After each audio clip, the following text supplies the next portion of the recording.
এই যে এই খুঁটিনাটি বিষয়গুলো তোমাদের এখন থেকে জানতে হবে। কারণ দেখো, সিলেবাস দ্রুত শেষ করতে হবে কিছু না বুঝে, এটার আসলে কোনো বেনিফিট নেই।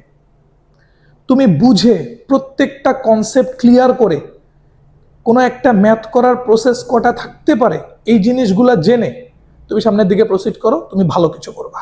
কারণ এখন তোমার কাছে সময়, তুমি এই যে এইচএসসির যে 1 বছর 4 মাস 5 মাস বা 6 মাসের জার্নিটা, এই টাইমটা তোমার হলো শেখার সময়। তুমি এখানে যদি কনসেপ্ট বাদ দিয়ে যাও, এখানে যদি তুমি না শেখো, তোমার যদি এরকম মনে হয় যে না আমি এখন ধুমধাম সিলেবাস শেষ করে নেই, ইন্টারমিডিয়েট কেবলমাত্র পাস করার জন্য আমি এডমিশনের সময় গিয়ে ভালো করে পড়বো, তুমি তখন টাইম পাবা না। এডমিশনের 4 মাস 5 মাস, তখন তুমি আগের পড়াগুলো রিভিশন করবা নাকি নতুন জিনিস শিখবা? বা নতুন জিনিস শিখলেও নতুনটা তোমার কাছে নতুনই থেকে যাচ্ছে, সেটা তোমার মেমোরাইজ হইতে একটু টাইম লাগতেছে। ঠিক আছে?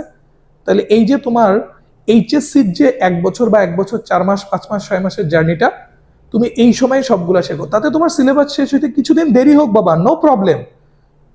তোমার সিলেবাস শেষ হইতে নর্মালি যে টাইম লাগতো তার থেকে 2 মাস 2.5 মাস 3 মাস সময় লাগুক, নো ইস্যুস। বাট তুমি ভালো করে শেখো, ভালো করে শেখো। ঠিক আছে? এটা মনে রাখবা। ওকে।